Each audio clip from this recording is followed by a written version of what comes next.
മേപ്പാടിലെ സ്കൂളിലാണ്? അതെ. ഈ കുട്ടികളെയൊക്കെ പഠിപ്പിച്ചിട്ടുണ്ട്. ഞാൻ ഹൈസ്കൂളിലെ ടീച്ചറായിരുന്നു. പഠിപ്പിച്ചിട്ടുണ്ട്. ഇപ്പൊ ഇടയ്ക്ക് ഇവിടെ വരാറുണ്ടോ? വരാറുണ്ട്. ഇവിടെ മാമിന്റെ സ്ഥലം എവിടെയാണ്? ഇവിടെ വയനാട് തന്നെയാണ്. ഞങ്ങൾ ആ സമയം നടക്കുമ്പോൾ ഈ വർഷം ഇങ്ങോട്ടേക്ക് വാടകയ്ക്ക് വീടെടുത്ത് ഇവിടെ താമസം തുടങ്ങിയായിരുന്നു. ഈ കഴിഞ്ഞ ജൂണിൽ മുതൽ. എത്ര വർഷമായിട്ട് ഇവിടെ പഠിപ്പിക്കുന്നുണ്ട്? 6 വർഷമായിട്ട്. ഇപ്പോ അപ്പുറത്തെ സ്കൂളിലേക്ക് മാറിയ ശേഷം അവരുടെ കുട്ടികളൊക്കെ കുറച്ച് ഓക്കെ ആയിട്ടുണ്ടോ? മെന്റലി ഓക്കെ ആയിട്ടുണ്ടോ? ഓക്കെ ആയിട്ടുണ്ട്. എന്നാലും ഒരു വാർഷികം വീണ്ടും ഒരിക്കൽ കൂടി വരുമ്പോ എല്ലാ ഓർമ്മകൾ ഇങ്ങനെ വരികയാണ്. നമുക്ക് മറക്കാൻ പറ്റുന്നില്ല കുഞ്ഞുങ്ങളെ. ഞാനിവിടെ ദുരന്തത്തിൽപ്പെട്ട അന്ന് രാത്രി ഇവിടെ ഇരുന്നപ്പോഴും ഞാൻ നേരെ കണ്ടതാണ് ഈ ദുരന്തം. അതുകൊണ്ട് അന്നും എന്റെ കുഞ്ഞുങ്ങളെ എടുത്തോടുമ്പോ എനിക്ക് എന്റെ മക്കളും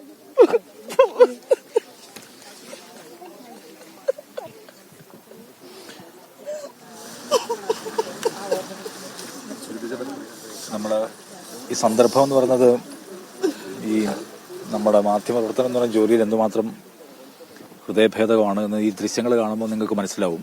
ആളുകളോട് അവരുടെ ഓർമ്മകളെക്കുറിച്ച്, അവരുടെ ഒരു തിരിച്ചറിവിനെ കുറിച്ച് സംസാരിക്കുമ്പോൾ അവർക്കത് പൂർത്തിയാക്കാൻ കഴിയുന്നില്ല എന്നാണ്. എൻ്റെ കൂടെ വെള്ളാർമലയിലെ ഇപ്പോഴത്തെ മേപ്പാട് സ്കൂളിലെ HM കൂടിയുണ്ട്. സർ, നിങ്ങളിപ്പോൾ ഒരു വർഷം കംപ്ലീറ്റ് ചെയ്യുമ്പോൾ നിങ്ങളിപ്പം എടുക്കുന്ന ടാസ്കും നേരിടുന്ന ക്രൈസിസും ഒക്കെ എന്താണ്? ഞാനിപ്പോൾ പുതിയതായിട്ട് വന്നിട്ടുള്ളതാണ്. കഴിഞ്ഞ മാസമാണ് ഞാൻ ജോയിൻ ചെയ്തിട്ടുള്ളത്. ഇപ്പം സാധാരണ പോലുള്ളൊരു സ്കൂളായിട്ട് തന്നെ അത് മാറിയിട്ടുണ്ട്.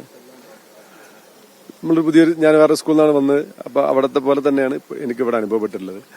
കഴിഞ്ഞ വർഷങ്ങളിൽ ധാരാളം പ്രശ്നങ്ങൾ ഉണ്ടായിരുന്നു. അതിനൊക്കെ നമ്മുടെ ടീച്ചേഴ്സും അതുപോലെ നമുക്ക് ഇവിടുത്തെ സർക്കാരും അതുപോലെ വിദ്യാഭ്യാസ വകുപ്പും നല്ല പിന്തുണ നൽകിയിട്ടുണ്ട്. ഇവിടുത്തെ പൊതുജനങ്ങളും PT ഒക്കെ അതിനോട് ചേർന്ന് നിന്നുള്ളതാണ്. മന്ത്രി നേരിട്ട് ഇടപെട്ടുകൊണ്ട് നമ്മൾ നേരിട്ട് വിളിച്ചുകൊണ്ടാണ് കാര്യങ്ങളൊക്കെ ചെയ്തിട്ടുള്ളത്. അപ്പം ആ രീതിയിൽ നമുക്ക് എന്ത് ചെയ്യാൻ പറ്റിയിട്ടുണ്ട്, വലിയ ഒരു പിന്തുണ ജനങ്ങളുടെ ഭാഗത്തുനിന്ന് ഉണ്ടായിട്ടുണ്ട്. അപ്പൊ അതിന്റെ ഒരു മാറ്റം നമ്മളെ മൊത്തത്തിൽ നമുക്ക് സ്കൂളിൽ ഉണ്ടായിട്ടുണ്ട്.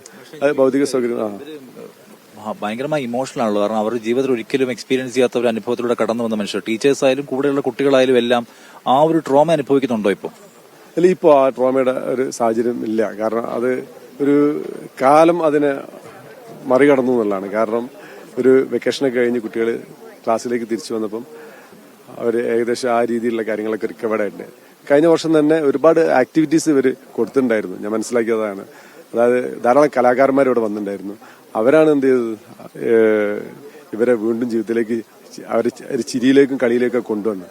അപ്പൊ ആക്ടിവിറ്റീസ് കൊടുത്തുകൊണ്ട്, ധാരാളം ആക്ടിവിറ്റീസ് കൊടുത്തുകൊണ്ടാണ്. അപ്പം കലാപരമായ ആക്ടിവിറ്റി, അതുപോലെ നമ്മുടെ ക്രാഫ്റ്റ് വർക്കുകൾ ഇങ്ങനെയൊക്കെ കൊടുത്തിട്ട് ആ രീതിയിലാണ് എന്ത് ചെയ്തത്, അവരെ വീണ്ടും ഈ ഒരു പഴയ രീതിയിലേക്ക് തിരിച്ചു കൊണ്ടുവരുന്ന പ്രവർത്തനം നടത്തിയിട്ടില്ലേ.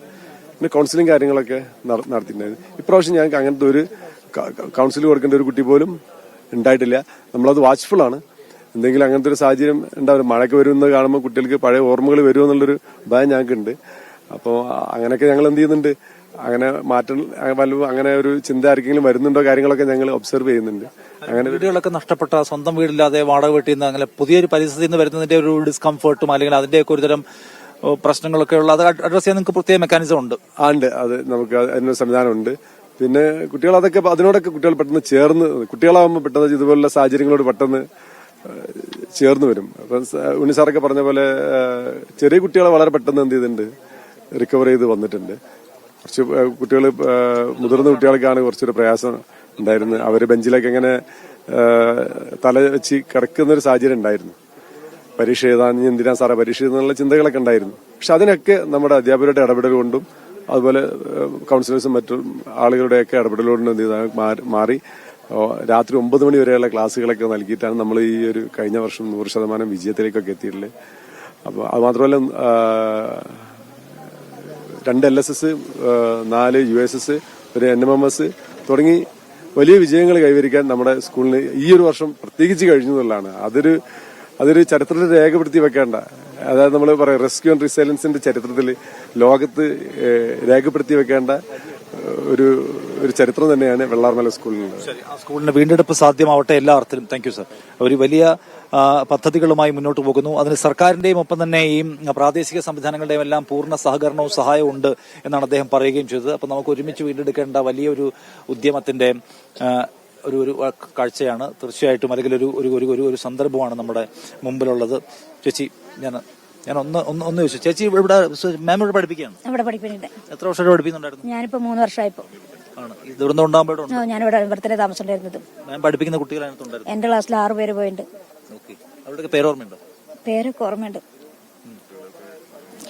ഒരു വർഷം പിന്നിടുമ്പോഴും നിങ്ങൾക്ക് അതിനകത്തുനിന്നൊരു ഒരു പൂർണ്ണമായ മോചനം പറ്റിയിട്ടില്ല?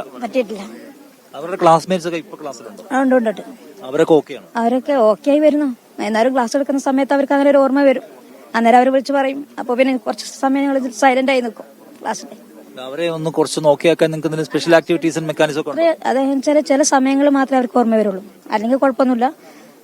മെച്ചപ്പെട്ട് വരുന്നുണ്ട് മക്കള്. എന്നാലും കുഴപ്പമൊന്നുമില്ല. ഇപ്പൊ 1 വർഷമായില്ലേ. എന്നാലും ഇടയ്ക്ക് നമ്മൾ ക്ലാസ് എടുത്തുകൊണ്ടിരിക്കുന്ന സമയത്ത് എന്തെങ്കിലുമൊക്കെ ഒന്ന് പറയുമ്പോൾ അവർക്ക് ആ ഒരു ഓർമ്മ വരും. നമ്മൾ ഓരോ പ്രത്യേകിച്ച് ഇപ്പൊ 1 വർഷം പൂർത്തിയാവുന്ന സമയത്ത് ഇന്നലൊക്കെ പറഞ്ഞിരുന്നു മക്കളെ ക്ലാസ്സിൽ. പിന്നെ ഇവര് വരുന്നതൊക്കെ സ്വന്തം വീട്ടിൽ നിന്നല്ലോ, വീടൊക്കെ മാറിയിട്ട് വാടക വീട്ടിൽ നിന്നൊക്കെ അവരുണ്ടായിരുന്നു. എന്താ പറയാ, പിന്നെ വാടക വീട്ടിലേക്കാണ് ഇപ്പൊ അവർ നിൽക്കുന്നത്. Thank you. അപ്പോ കുട്ടികളിലൊപ്പം തന്നെ സ്കൂളും അനുഭവിക്കുന്ന പ്രശ്നങ്ങളാണ്. സ്കൂളിനെ ഇപ്പൊ ഭൗതിക സൗകര്യത്തിന്റെ കാര്യത്തിലൊക്കെ സ്കൂളിന് ഒരുപാട് മുന്നോട്ട് പോകാൻ പറ്റി, അതിനെല്ലാ തരത്തിലുള്ള സഹായവും കിട്ടുന്നതാണ് HM നമ്മോട് പറഞ്ഞത്. പക്ഷെ ഒരു ഇമോഷണൽ ട്രോമയിൽ നിന്ന് പൂർണ്ണമായിട്ടും മോചനം ലഭിക്കുക എന്ന് പറയുന്നത് എത്ര സാധ്യമാണ്? കാരണം നമുക്ക് പരിചിതമല്ലാത്തൊരു വലിയ ദുരന്തം, സാധാരണ തോതിലുള്ള ഒരു ദുരന്തമല്ല നമ്മൾ കണ്ടിട്ടുള്ളത്. ഇവിടെ പഠിപ്പിച്ചിരുന്ന കുട്ടികൾ, എത്രയോ കാലമായി കുട്ടികളുമായി അടുത്ത് ഇടപഴകിയിരുന്ന ആളുകൾ, വീടുകളിലുള്ളതിനേക്കാൾ കൂടുതൽ സമയം സ്കൂളുകളിൽ ചെലവഴിച്ച കുട്ടികൾ, അവരുമായിട്ടുണ്ടായിരുന്ന ഒരു ഇമോഷണൽ ബോണ്ട് എന്ന് പറയുന്നത് ഭയങ്കരമായിരുന്നു. ആ ബോണ്ട് നിലനിൽക്കെ ഇങ്ങനൊരു അപകടത്തിൽ മരിച്ചുപോയ കുഞ്ഞുങ്ങളോട്, അവരുടെ ഓർമ്മകളോട് എങ്ങനെ സന്ധിയാവുമെന്നാണ് ഇവിടുത്തെ അധ്യാപകരുടെ മുഖത്ത് നമ്മൾക്ക് വായിച്ചെടുക്കാൻ കഴിയുന്ന ഏറ്റവും പ്രധാനപ്പെട്ട കാര്യങ്ങളിലൊന്ന് അതാണ്. എന്തായാലും ഇവിടുത്തെ കാഴ്ച ഏറ്റവും വേദനാജനകമായ കാഴ്ചകളൊന്ന് എന്ന് ഉറപ്പായിട്ടും പറയാൻ പറ്റും. ഞാനിപ്പോൾ നിൽക്കുന്നത് ഈ കുട്ടികളുടെ ഓർമ്മകൾക്ക് മുമ്പിൽ പ്രണാമം അർപ്പിക്കാൻ വന്ന ഒരു ചടങ്ങായിരുന്നു ഇവിടെ. ഇതിൽ നമുക്ക് കാണാൻ പറ്റും മരിച്ച കുഞ്ഞുങ്ങൾ ആരൊക്കെയാണ് എന്ന്. ഞങ്ങളുടെ പൊന്നോമനകൾ എന്ന തലക്കെട്ടിലാണ് ഈ ചിത്രങ്ങൾ ഇവിടെ വെച്ചിരിക്കുന്നത്. നിവേദ് കൃഷ്ണ, ധ്യാൻ കൃഷ്ണ, മുഹമ്മദ് നിഹാൽ, മുഹമ്മദ് അമീൻ, മുഹമ്മദ് അഫ്ലാഹ്, മുഹമ്മദ് ഹംദാൻ, മുഹമ്മദ് ഹിഷാൻ, അക്ഷയ്, ഷുഹൈബ്, അമീൻ, നിഷാൻ, അംജദ്, പിന്നെ നജ, ഫാത്തിമ, സിയ നൂറിൻ, അഹന്യ, അനന്തിക, ഫൈസ, ആരാധ്യ. ചിരിക്കുന്ന മുഖങ്ങളാണ് അധികവും. അനാമിക, മിന ഫാത്തിമ, ഹഫ്ല ഫാത്തിമ, ഷമ പർവീൻ, അസ്ന, അഫ്ലഹ.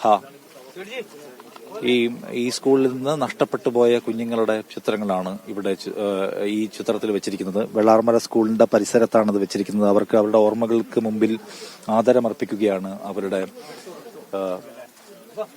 അധ്യാപകരും ഒപ്പം സ്കൂളിലെ മറ്റ് സഹപ്രവർത്തകരുമൊക്കെ.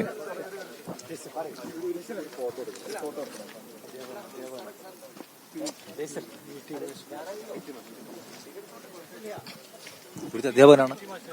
ഞാൻ LP അധ്യാപകനായിരുന്നു ഇവിടുത്തെ. എത്ര വർഷം ഉണ്ടായിരുന്നു ഇവിടെ? ഞാനൊരു 1.5 വർഷം താൽക്കാലിക അധ്യാപകനായിട്ടുണ്ടായിരുന്നു ഇവിടെ. പഠിപ്പിച്ച കുട്ടികളെല്ലാം ഈ അപകടത്തിൽപ്പെട്ടിട്ടുണ്ട്? ഉണ്ട്. പേഴ്സണലി പോലും ബന്ധമുണ്ടായിരുന്ന കുഞ്ഞുങ്ങൾ? അതെ, നാട്ടുകാരാണെങ്കിലും കുട്ടികളാണെങ്കിലും എല്ലാവരും പ്രിയപ്പെട്ടവർ തന്നെയായിരുന്നു. വിചാരിക്കാത്ത ഒരു ദുരന്തം അല്ലേ? തീർച്ചയായും. ഇപ്പോഴും അതിന്റെ ഒരു ഷോക്കിൽ നിന്ന് പൂർണ്ണ മോചനം കിട്ടിയില്ല. മറക്കാൻ പറ്റുന്നവരല്ലല്ലോ പോയതൊന്നും. കുട്ടികളായിട്ടെല്ലാം പേഴ്സണലി ഭയങ്കര ബന്ധമുണ്ടായിരുന്നു? അതെ. എന്നാൽ പേരെന്താണ്? ആദിൽ. എവിടെയാണ് സ്ഥലം? ഞാൻ മേപ്പാടി തന്നെയാണ്. ഇപ്പൊ പഠിപ്പിക്കുന്നുണ്ടോ? ഇല്ല, ഞാനിപ്പോ കഴിഞ്ഞ മാർച്ചിൽ ഇറങ്ങിയതാണ്. ഞാൻ താൽക്കാലിക അധ്യാപകനായിരുന്നു ഇവിടെ. 1.5 വർഷത്തോളം ഉണ്ടായിരുന്നു. ദുരന്തം ഉണ്ടായ സമയത്ത് ഇവിടെ വന്നിരുന്നു? ഞാൻ ആ സമയത്ത് ഇവിടെ വർക്ക് ചെയ്യുന്നുണ്ടായിരുന്നു. ആ സമയത്ത് വന്നിരുന്നു ഇവിടെ? അപ്പോഴത്തെ ഒരു കാഴ്ച ഭയാനകമായിരുന്നു. ഒരിക്കലും അവരെ കാണാൻ ആഗ്രഹിക്കാത്ത രീതിയിലാണ് കണ്ടതല്ല. പിന്നെ ഇടയ്ക്ക് വരാറുണ്ടോ? വരലുണ്ട്. അപ്പോ അധ്യാപകർ ആയിട്ടുള്ള ആളുകളുടെ ഇമോഷണൽ ആയിട്ടുള്ള സിറ്റുവേഷൻ എന്തുമാത്രം ആഴമുള്ളതാണ് നമ്മൾ കണ്ടുകൊണ്ടിരിക്കുകയാണ്. കുഞ്ഞുങ്ങളുമായിട്ട് അവർക്ക് എന്തുമാത്രം വലിയ ബോണ്ട് ഉണ്ടായിരുന്നുവെന്ന്, അവർ നഷ്ടപ്പെട്ടു പോകുമ്പോൾ അവർക്ക് അനുഭവിക്കുന്ന ശൂന്യത എന്താണെന്ന് നമ്മൾ കാണുന്നുണ്ട്. സംസാരിക്കുന്ന എല്ലാവർക്കും അവരുടെ വാക്കുകൾ പൂർത്തിയാക്കാൻ കഴിയുന്നില്ല. ഇത് ഏറ്റവും വൈകാരികമായ, തീക്ഷ്ണമായ, ആഴമുള്ള ഒരു സന്ദർഭമാണ്. ആ കുട്ടികളുടെ ഓർമ്മ പുതുക്കാനാണ് സ്കൂളിന്റെ പരിസരത്ത് ഇപ്പോൾ അവരുടെ ചിത്രങ്ങളുമായി അധ്യാപകർ വന്നിരിക്കുന്നത്. കുറേ അധികം അധ്യാപകരെ നമ്മളിവിടെ കണ്ടു. വന്ന മനുഷ്യരെല്ലാം ഒരു തുള്ളി കണ്ണീർ പൊഴിക്കാതെ കടന്നു പോകാൻ കഴിയുന്നില്ല. 1 വർഷം പൂർത്തിയാകുമ്പോഴും അവർക്ക് എല്ലാവർക്കും അവരുടെ മെമ്മറീസിൽ നിന്ന്, അതിന്റെ ഒരു ട്രോമയിൽ നിന്ന് പൂർണ്ണമായ മുക്തി സാധ്യമായിട്ടില്ല എന്നുള്ളതാണ് യാഥാർത്ഥ്യം. കാരണം കുഞ്ഞുങ്ങളുമായിട്ടുള്ള ബന്ധം അത്ര വലുതാണ്. കുഞ്ഞുങ്ങൾ നഷ്ടപ്പെട്ടു പോവുക എന്നതിനേക്കാൾ വലിയ വേദന വലിയതില്ല.